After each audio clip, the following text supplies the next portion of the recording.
In this video, we're going to demonstrate how you return the settings on a PlayStation 5 back to their defaults through something called safe mode. As safe mode will only load a PlayStation 5's basic functions, typically we would use safe mode when troubleshooting an issue which cannot be fixed via the PS5's main user interface.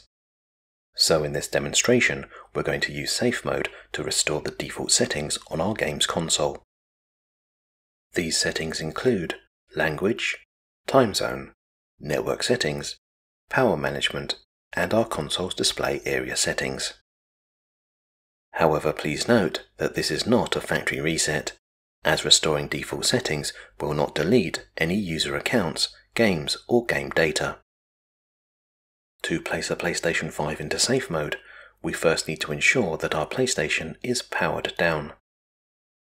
One way to do this is to press and hold down the power button on our console for roughly 3 seconds or until our PlayStation beeps for a second time. We now need to wait until the status light on our console goes out. To now place our console into safe mode, once again we need to press and hold down the power button.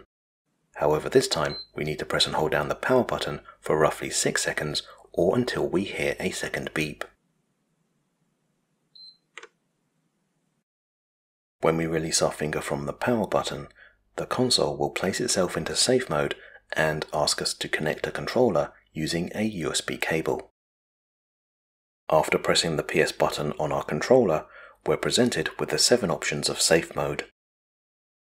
Let's select Restore Default Settings. We're now asked if we wish to return the settings on our PlayStation 5 back to their default values. After selecting Yes, we are informed that our console settings are being returned to their factory defaults. When our PS5 reboots, we're asked to connect our controller to our console and press the PS button. We now need to adjust the settings on our console that we reset. These settings include language, setting up our internet connection, adjusting our display area, and choosing a power option. With some of the basic settings on our PS5 now reconfigured, we can log back into a user profile and check to see if returning our settings back to their factory defaults helped to fix whatever problem we were experiencing.